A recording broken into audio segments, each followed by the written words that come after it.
Eleanor Roosevelt once said, "The future belongs to those who believe in the beauty of their dreams." So the first step to beating FOMO is the fear of missing out, is seeing your future self living the dream, running that business, having quit your job and traveling the world, on vacation for the rest of your life, spending more time with family. Whatever your dream is, focus on what you see yourself like in the future. However, before you get to the future, you need to have a target, a goal, an objective, a vision of how to get there. So the first step in beating FOMO and getting to financial freedom is to have an objective that you want to achieve in your financial goals. Are you looking to, achieve financial freedom and quit your job, start a business, travel the world, or be on vacation for the rest of your life by retiring early, spending time with family? If you do not have a goal for your financial freedom, you will never be sure whether you're close to achieving that financial freedom number that you're seeking. By having a goal, you have a number, you have a timeline, perhaps something that is almost tangible that you can focus towards. And by having that, you will not be swayed by the noise all around you because you're focused on getting to this goal or target that you've set. Number 2, understand that most decisions in life have an opportunity cost. Choice. You have to pick between options often. In order to do A, you're going to have to probably give up B, especially for the worthy things in life. The rich, the wealthy, the millionaires understand this, and they're pros at delaying gratification because they know that by living below their means today, the future, they would have accumulated enough to live freely without stresses. That's how they became rich in the first place, remember? They probably sacrificed in terms of spending less in order to build this wealth. Now they can freely live that way. You're going to have to pick between options.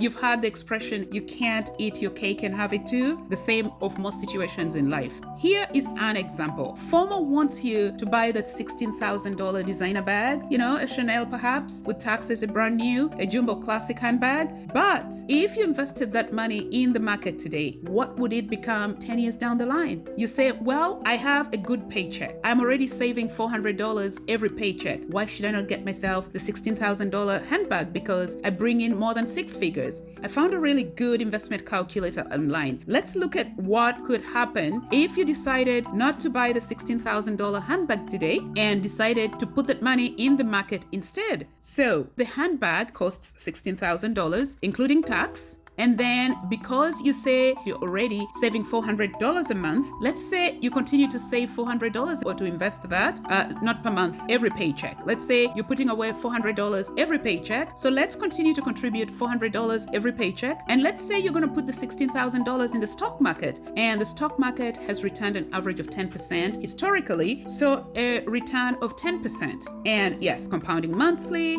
So let's look at 10 years. If you did not buy the Chanel handbag that you're going to wear 2 or 3 times a year and decided to put $16,000 in the market, continue to contribute $400 every paycheck bi-weekly, see what you will end up with. Now you have over almost $221,000 in 10 years if you decided to invest the $16,000 in the stock market. Now, knowing that you would give up accumulating $220,000 10 years from now, would you still be interested in buying the $16,000 designer handbag? Because in 10 years, would your $16,000 handbag be worth $220,000? So, understanding that putting $16,000 in a designer handbag today means that you lose an opportunity to accumulate $220,000 10 years from now, would you still let FOMO sway you? I don't think so. So anyway, by looking at life that way, that every decision we make has an opportunity cost, you will not let FOMO interfere with your financial freedom journey. Now, before we move forward, a bit of housekeeping. If you enjoy content like this, please consider liking and subscribing because it encourages me to continue making these videos. Also, please click on the bell icon so that you're notified every time I post a new video. Additionally, this video is not financial or investment advice. It is meant for entertainment and education purposes only. With that behind us, let's continue. Number 3, understand that the people we hang out with or people close to us have a huge influence or impact on our lives. You've heard the expression that you're the average of your 5 best friends or the 5 closest people you hang out with. That is so true. With that in mind, make sure that you're surrounded by people who are going to help and reinforce you or encourage you on your financial freedom journey. If you hang out with people who are going about their lives, or you're watching people on social media who are just filling up their closets with the designer handbags and shoes, buying McMansions and, dining out often, that will absolutely be a challenge in your financial freedom journey because you feel like you're really missing out. Keep away from influencers on social media or other people who influence you negatively. If you go on social media, make sure you're feeding your mind with videos or podcasts or vlogs that encourage you on your financial freedom journey. Know that our environments ultimately have a significant impact on our lives with regards to FOMO, financial freedom, and socially in other aspects of our lives.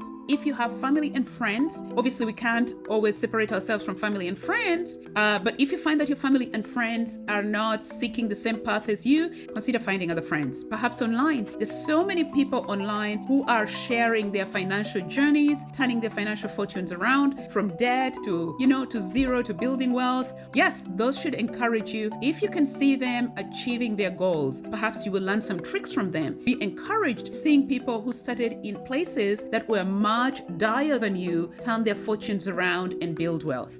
The fourth way of beating FOMO is to make sure that you keep yourself focused and engaged in activities that build you towards your financial goals, towards your financial freedom. Improve your financial literacy. Read finance books. I have a list of recommended personal finance books in the description section below. They include books such as The Millionaire Next Door, The Psychology of Money, The Simple Path to Wealth, Rich Dad, Poor Dad, I'll Teach You to Be Rich, and make sure that you're keeping yourself busy and engaged with productive activities and you're not getting sucked up into social media where people are sharing their lifestyles that are often not real. They are made up for racking up views. By keeping away from environments that sway you towards a spending culture and focusing on activities that target your financial goals, like improving your financial skills or using financial tools like a budget, for instance, and finding ways to bring in more income, you do not have time to get swayed by vanities that will derail you from your financial journey. So to beat FOMO, you will need to keep focused, remove yourself from the noise in your environment, and focus on activities that help you on your financial freedom journey.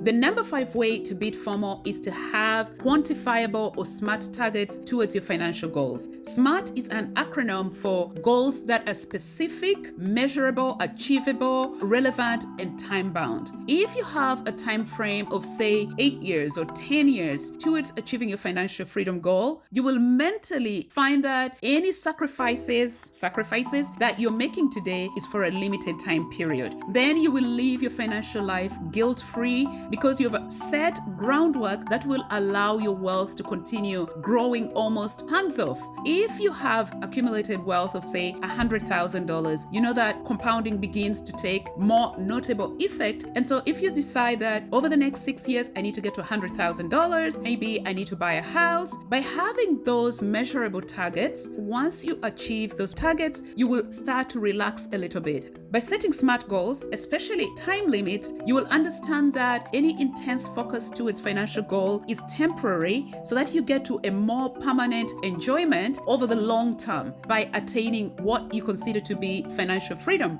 Number 6, have a reward system for achieving set milestones. Because if you have SMART targets that are quantifiable, both in terms of money and timelines, when you achieve those goals, reward yourself. Say, if you're coming from debt and you had to pay off debt of $30,000 or $50,000, when you get to zero, that's a major milestone. Reward yourself. Get yourself those pair of earrings of $100 that you've always admired, because then that's a permanent reminder of the day you absolutely owed nobody. Then, if you reach the next milestone of, say, $10,000, treat yourself to something else. Have a spa day, go out to a restaurant and celebrate, because that's a big milestone. You came from so much debt, now you are at $10,000. This is especially critical for recovering spendaholics, so that you do not feel deprived and you get tempted to slip back into spending habits because you will be like, no, YOLO, you only live once. This is becoming too much. This is not me. Just make sure not to get reckless so that you do not fall back on your timelines, or you do not compromise your goals.